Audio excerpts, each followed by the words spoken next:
বাচ্চাটাকে নিয়ে এসছি, এই সুযোগ ঘন্টা খানেক ভিক্ষে করে নিয়ে আর চলে যাবো, নাহলে আবার ধরতে পারলে না কেস হয়ে যাবে।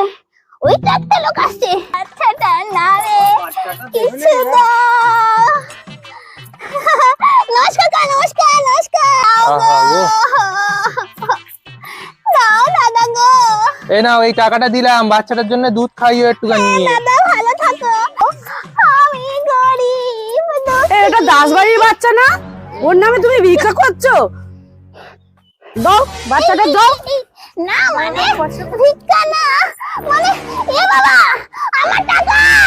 এই জন্য বলে মায়ের চেয়ে মাসির দরদ বেশি। কোথাকার কে প্রতিবেশী বউ অমনি বাচ্চাটাকে নিয়ে চলে গেল। আমার আর ভালো লাগে না। আজকে ভেবেছিলাম রান্না করব না, বাচ্চাটাকে নিয়ে টাকা দিলে সন্ধ্যাবেলা বিরিয়ানি খাবো।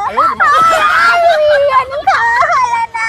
ওই তো একটা ছেলে আসছে, ওর তো নেমন্তন্ন আছে ওখানে, ওকে খাবার আনতে বলি।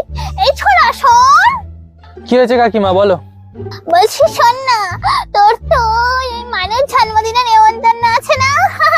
বলছি শোন না, আমার জন্য একটুখানি খাবার নিয়ে আসবি। কিন্তু কি করে সম্ভব? নিমন্ত্রণ তো আমায় করেছে, তোমার জন্য কি করে আমি খাবার আনবো?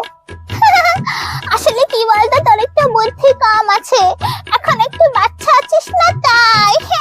ওখানে যাবি, গিয়ে আর বাচ্চাদের সঙ্গে খেতে বসবি, আর বলবি একে একটু দাও ওকে একটু দাও, সবাইকে বেশি বেশি করে অনেক খাবার দেওয়াবি চেয়েছে।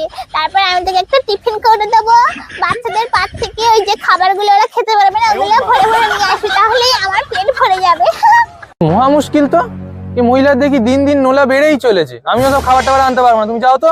এই ছেলেটার বেশি বেশি ঠিক আছে, আমি যাবে না, যা গিয়ে খা, হেগে হেগে মর।